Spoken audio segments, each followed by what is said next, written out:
Two balls of radii r and r by 2 are released inside a deep water tank. Their initial accelerations are found to be g by 2 and g by 4. The magnitude of the velocity of the smaller ball relative to the larger ball a long time after the two balls are released. तो इसमें initial acceleration का एक concept दिया है. Actually क्या होता है कि जैसे कोई भी ऑब्जेक्ट है, उस पर एक तो लगता है mg और एक लगता है अपथ्रस्ट. इनिशियली कोई वेलोसिटी तो होती नहीं है, तो इनिशियली जो एक्सेलरेशन है वो सिर्फ ये mg माइनस अपथ्रस्ट से आता है. यानी कि v rho g minus v, ये रो s लिख देता हूँ, ये rho l into g is equal to v और रो s इंटू ए. तो यहाँ से जो a आता है वो आता है g 1 minus rho l by rho s. अब लिक्विड तो सेम है, वाटर है, तो इससे हम दोनों की डेंसिटी निकाल सकते हैं. जैसे कि हम एक काम करते हैं कि इसको लिख देते हैं 1 और इसको लिख देते हैं 2. तो जो पहला वाला है उसका एक्सेलरेशन g बाई 2 है, तो हम लिख सकते हैं g by 2 is equal to g 1 minus 1 upon rho 1. तो ये कैंसिल हो गया. तो यानी कि यहाँ से आप देखिए रो 1 की वैल्यू 2 के बराबर आ जाएगी, क्योंकि 1 बाय रो 1 होगा 1 बाई 2, तो रो 1 हो जाएगा 2.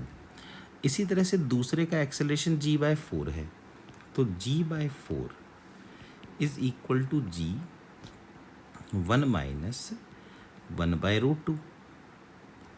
तो ये कैंसिल हो गया, तो 1 बाय रो 2 बन गया 1 माइनस 1 बाय 4 यानी 3 बाय 4. तो रो 2 बन गया 4 बाय 3. दोनों सॉलिड की अलग अलग डेंसिटी आ गई.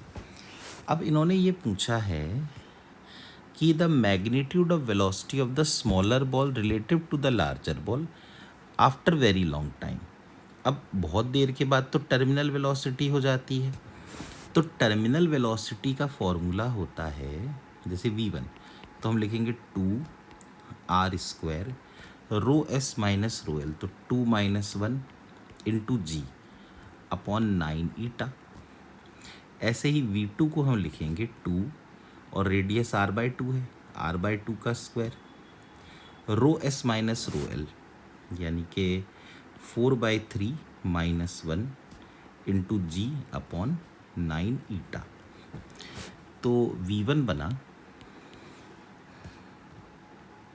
2r² g अपॉन 9 ईटा, और इसको हम चाहें तो पानी की डेंसिटी से मल्टीप्लाई कर दें.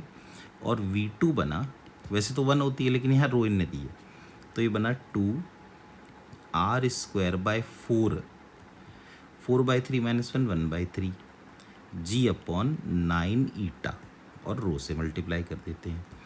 तो ये बन जाएगा 2. तो v2 बन जाएगा r² g रो अपॉन 3 2 ज़ा 6 6 9 ज़ा 54 ईटा. तो एक है वेलोसिटी ऑफ स्मॉलर बॉल, एक है वेलोसिटी ऑफ लार्जर बॉल. अब ये कहना चाह रहे हैं कि रिलेटिव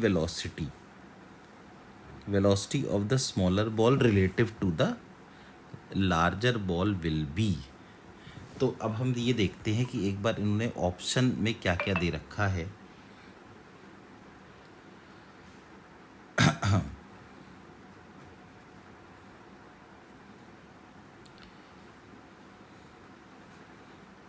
जितने भी ऑप्शन हैं वो सब जी और इनके टर्म्स में ही हैं.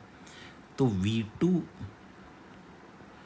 माइनस v1 अगर हम कर दें तो ये होगा r² g rho upon 54 eta minus 2r² g rho upon 9 eta.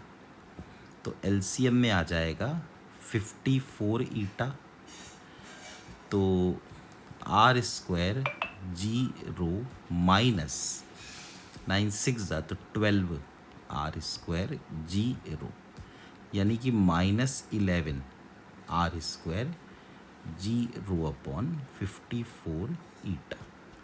This should be the relative velocity.